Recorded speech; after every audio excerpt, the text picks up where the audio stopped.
So in the month of February, I made over 7% overall stock profits, and I was paid dividends from 19 different stocks and exchange traded funds. But the most interesting thing that happened last month were some of the companies that paid me dividends, considering the fact that I forgot that I had those companies, which is not a good look at all. All right, so we'll go ahead and jump into the positions that paid me for the month of February, starting with AT&T that paid me $1.73. Verizon paid me $2.62, CVS paid me $1.34, Delta Logistics $2.31, the US Super Dividend ETF paid me 69 cents, $3.80 came from AbbVie, 29 cents from Hormel, Procter & Gamble paid me $1.09, Main Street Capital $1.21, I got 69 cents from Stag Industrial, $1.93 from Realty Income, one of my favorite monthly dividend paying companies, $1.56 from Apple, 44 cents from Costco, $1.39 from Energy Transfer, 34 cents from WestRock,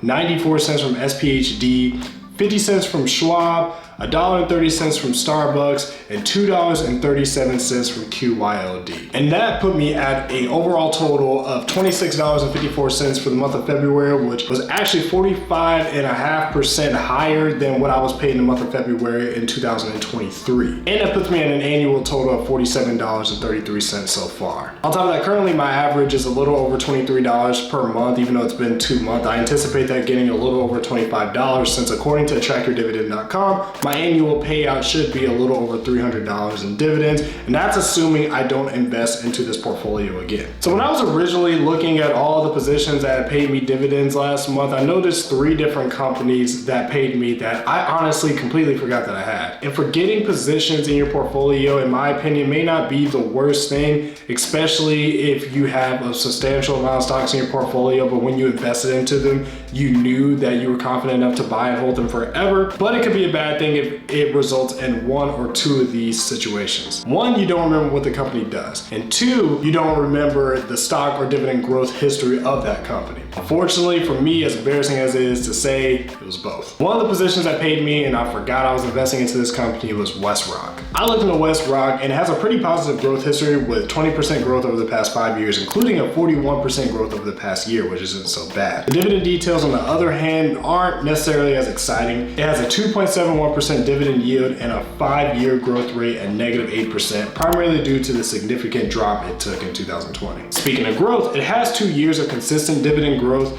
but 8 years of consistent dividend payouts. So that's decent, but not really something I would look for. The second company I forgot I had that paid me last month is Charles Schwab. This company has a 42% 5-year growth history, but last year it decreased its share price by 14%. Its dividend yield is lower than I honestly would like at 1.5%, but it has a really impressive 13.5% dividend growth rate over the past 5 years. So that's like, what, almost 2.5% per year. That's not bad. And just like WestRock, it's consistently increased its dividends for only 2 years, but it has consistently paid dividends for 27 years. So that's not bad. And the last company that paid me dividends, and I forgot I was investing into the company, is Hormel. Hormel's growth history is definitely the worst of all 3 positions, -28% in the past 5 years and -31% for the past year. I definitely need to look more into this company to figure out why, despite its growth history, the dividend was able to hold what it is now, because that's where the interesting part kicks in with this company. Hormel has an almost 4% dividend yield, which is great for me, and it has a 7.47% dividend growth rate in the past 5 years, almost 1.5% increase every single year. But what's really great is that it actually is categorized as a dividend king, consistently paying and consistently increasing its dividend payout for the past 57 years. These are just a few of the multiple companies that I'm investing into that I can honestly say, even though it's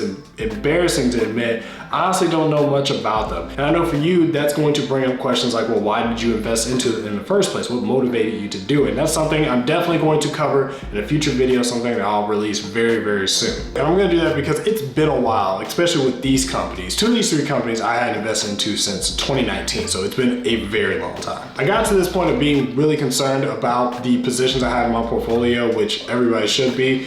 But for me, because I have almost 50 positions in my portfolio, and that could be an okay thing, but I don't think you necessarily need to have that many stocks in a portfolio to have a substantial return in dividends or overall stock price. But ultimately, I want to have a portfolio that I trust enough to where I can send automated investment every single week and not have to be concerned about the stock growth history or the dividend payout history, despite the fact of whatever the market does during that time of year. Here's a question, especially if your portfolio is consisting of at least 10 different stocks or ETFs. If you were forced to narrow those positions down to only 5 positions, and those 5 positions are the only ones you can buy and you can never sell them, what would you invest into? It definitely might be a tough question, but in this video, I answered that for myself, narrowing down my 48 positions into 5 positions that I'd be willing to buy and hold forever, at least for this time being. So hopefully you check out this video and hopefully you enjoyed this video. And until next time, as always, take care.